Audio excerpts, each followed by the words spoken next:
Dirty car foam washing.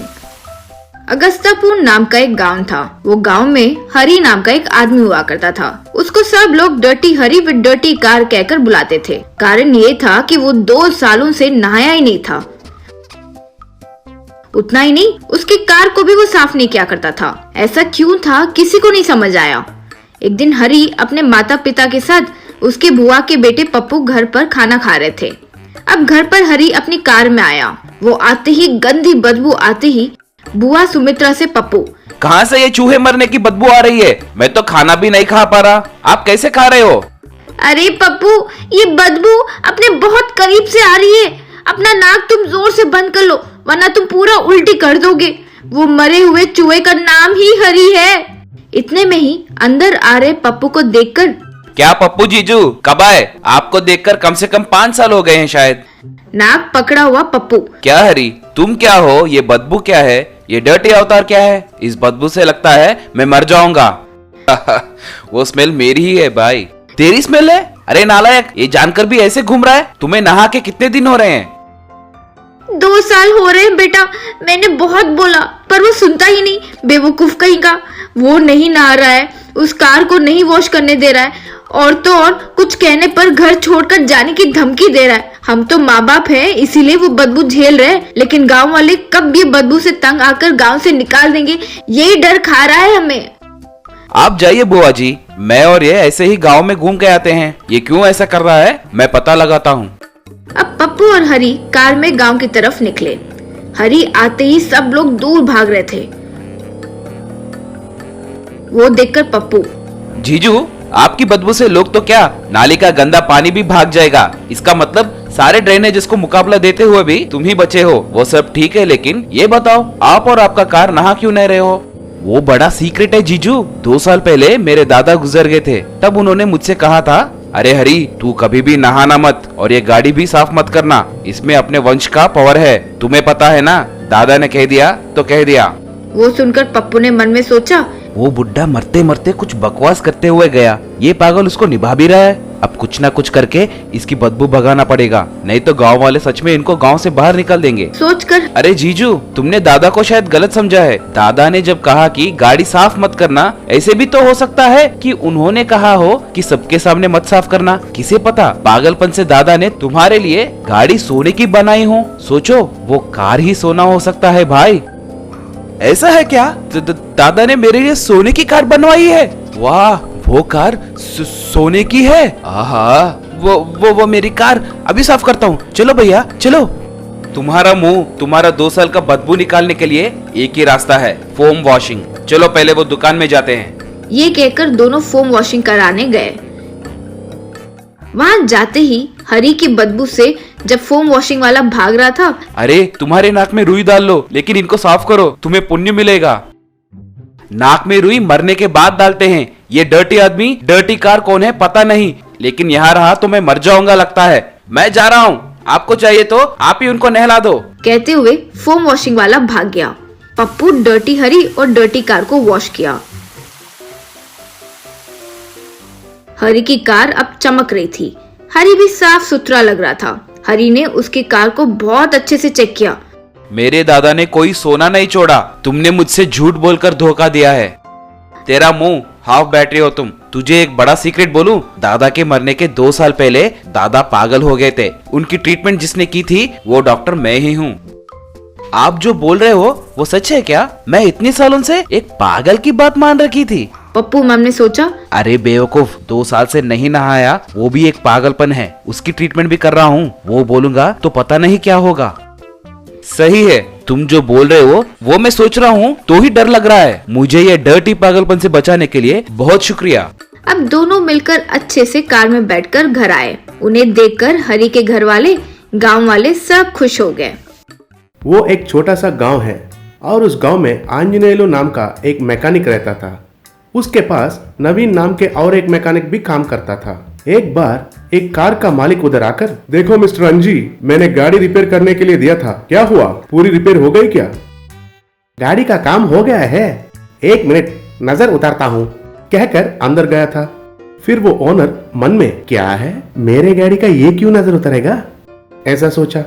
फिर आंजनेयलु अंदर से एक नारियल को लाकर सड़क का नजर, पेड़ पौधों का नजर, साइकिल का नजर, पैदल जाने वालों का नजर, सबका नजर न लगे, ठू ठू ठू ठू ठू ठू कहते हुए हाथ में जो नारियल है वो नीचे जोर से फोड़ा था। तो वो नारियल 2 टुकड़े होकर एक टुकड़े जाकर उस कार ओनर के सर पर जोर से लग गया था।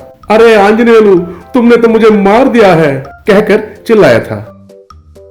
जब मैं नारियल फोड़ रहा था तो आप क्यों मेरे नजदीक आए हैं? ये लो तुम्हारे पैसे, कहकर पैसे देकर चला गया। फिर आंजनेयलु के पास काम करने वाला नवीन उनसे, क्यों भाई आप हमेशा काम होने के बाद गाड़ियों को नजर उतारते हो? वो आदत आप छोड़ सकते हो ना? देखा ना अभी क्या हुआ था? देखो नवीन, मेरा एक सेंटिमेंट है, मैं ऐसे नजर नहीं उतारूंगा तो मुझे संतृप्ति नहीं मिलेगी। लोग को जो चाहे सोचने दो, मैं तो ऐसे ही करता हूँ। एक बार एक आदमी अपनी गाड़ी को धक्का देते हुए उनके पास आकर, देखो बाबू, मैं बहुत दूर से आ रहा हूँ, इस गांव में एक मैकेनिक भी नहीं है क्या? कम से कम 10 किलोमीटर इसको धक्का देते हुए आया हूँ, मेरे गाड़ी को कुछ हुआ है, जरा देखकर बताना। उनकी बातें सुनकर आंजनेयलु को एक विचार आया था, ऐसे ही रास्ते में गाड़ी खराब होकर रुक जाने वालों को अगर मेरा नंबर पता चलेगा तो बहुत अच्छा होगा ना। ऐसा सोचकर अगले दिन पूरा गांव में पोस्टर चिपकाया था, उसमें गाड़ी रिपेयर किया जाएगा कहकर उनका नाम और फोन नंबर लिखा हुआ था। उस दिन से लेकर जिसका भी गाड़ी खराब हो गया तो आंजनेयलु को ही फोन करते थे। फिर अंजी अपनी बाइक में जाकर खराब हो गई गाड़ी को पीछे बांधकर उनकी शेड के पास लाकर रिपेयर करके फिर उसका नजर उतार के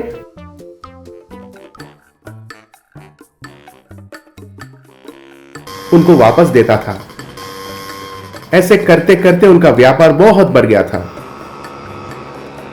उसी गांव में सरदार के वारिस विनोद के घर में उनकी पत्नी उनसे, सुनिए जी, बहुत दिनों से आपको एक बात बताना चाहती हूँ, क्यों ना हम इस पुरानी जंग लगी हुई गाड़ी को बेच दें, नया मॉडल्स भी बहुत आ चुके हैं।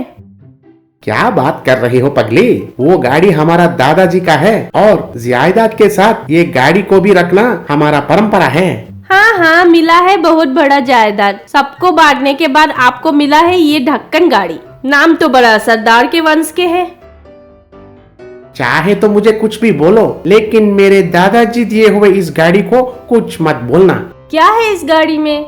कभी भी इसे स्टार्ट किया है क्या? ये गाड़ी स्टार्ट भी होगा क्या? उन दिनों में मेरे दादाजी इसे इस्तेमाल करने के बाद अब तक इस गाड़ी को मैंने नहीं इस्तेमाल किया, लेकिन अब मैं इसे रिपेयर कराऊंगा, कहकर जाने वाला था। इतने में उनकी पत्नी, कहाँ जा रहे हो बरखुरदार? आपको जाने की जरूरत ही नहीं है, फोन करने से वो मैकेनिक खुद आके ले जाएगा, कहकर मैकेनिक को फोन किया। कुछ देर के बाद आंजनेयलु के पास उनके घर आकर, गुरुजी नमस्ते, कुछ गाड़ी को रिपेयर करने के लिए फोन किया था, कौन सा गाड़ी है? ये है वो गाड़ी, कहकर उस गाड़ी को दिखाया। फिर नवीन उसे देखकर, क्या ये है वो गाड़ी?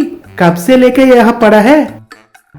किसको मालूम है, उन दिनों में मेरे दादाजी इसे इस्तेमाल करते थे। उन दिनों में बोले तो 30 साल तो गुजार चुके होंगे ना सर? हो सकता है भाई। क्या 30 साल से इसे नहीं इस्तेमाल कर रहे हैं तो अब क्यों इसे इस्तेमाल करना चाहते हैं? खैर वो सब मुझे क्यों, कहकर उनके रिपेयर शेड को ले गया था।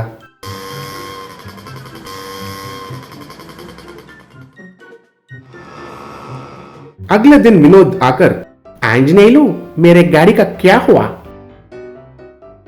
सर आप जरा हटिए, गाड़ी का नजर उतारना है, कहते हुए हाथ में जो नारियल है वो नीचे जोर से फोड़ा था। फिर वो नारियल का टुकड़ा जाकर उस गाड़ी की हेडलाइट को लगा और वो शीशा टूट गया था। अरे वो आंजनेयलु, ये क्या किया है तुमने, कहकर नजदीक गया। फिर उस हेडलाइट के अंदर से कुछ सोने के सिक्के और हीरे गिर पड़े। अब मुझे पता चला कि मेरे दादाजी इसे क्यों नहीं बेचना चाहते थे। आंजनेयलु, तुमको बहुत बहुत धन्यवाद, तुम्हारे वजह से मेरे दादाजी का छुपाए हुए खजाना मुझे मिल गया है, कहकर गाड़ी को लेकर चला गया था। फिर आंजनेयलु नवीन से, क्यों रे, देखा है क्या मेरा नजर उतारने का पावर? तुमने तो मुझे नजर उतारना छोड़ने को कहा ना, अब मेरी इस नजर उतारने के वजह से ही उनको इतना खजाना मिला है ना। आप तो महान हो सर, कहकर उनकी बहुत तारीफ किया। अंडा चोर। केशवपुर गांव में श्याम नाम का एक मूलियों का व्यापारी रहता था। एक दिन शाम मुर्गियों से, क्यों मेरी बेइज्जती करा रहे हो? कभी किसी चीज की कमी की है मैंने? हर रोज इतना खिला तो रहा हूँ, फिर भी 2 अंडे तक नहीं दे सकते। वो राम की मुर्गियाँ यूं ही 3-3 अंडे दे रही हैं। कोई है मेरा जैसा? तुम जैसे मुर्गियाँ दिखे नहीं कि चिकन 65 तैयार, और मैं तुम लोगों को काजू, बादाम, हॉर्लिक्स, बूस्ट सब कुछ तो खिला रहा हूँ। अब मुझसे और नहीं होगा, मुझे ही कुछ सोचकर करना होगा। कहकर शाम अगले दिन सवेरे सबकी नजर बचाकर राम की मुर्गियों के पास जाकर वहां से अंडे चुराए। राम मुर्गियों को दाना डालकर अंडे गिनने लगा, पर अंडे कम थे। राम, आज अंडे कम दिए हैं, क्या हुआ होगा? यूं सोचने लगा। कोई भी मुर्गी बीमार नहीं दिखती, मौसम बदला है, शायद यही कारण है, ऐसा उसने सोचा।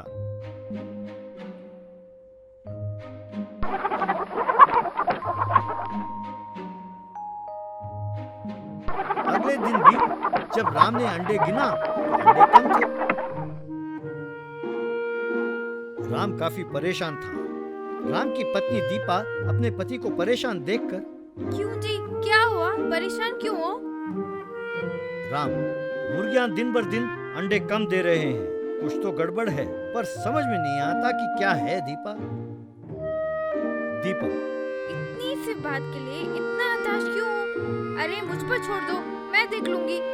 कहकर राम का हौसला बढ़ाया।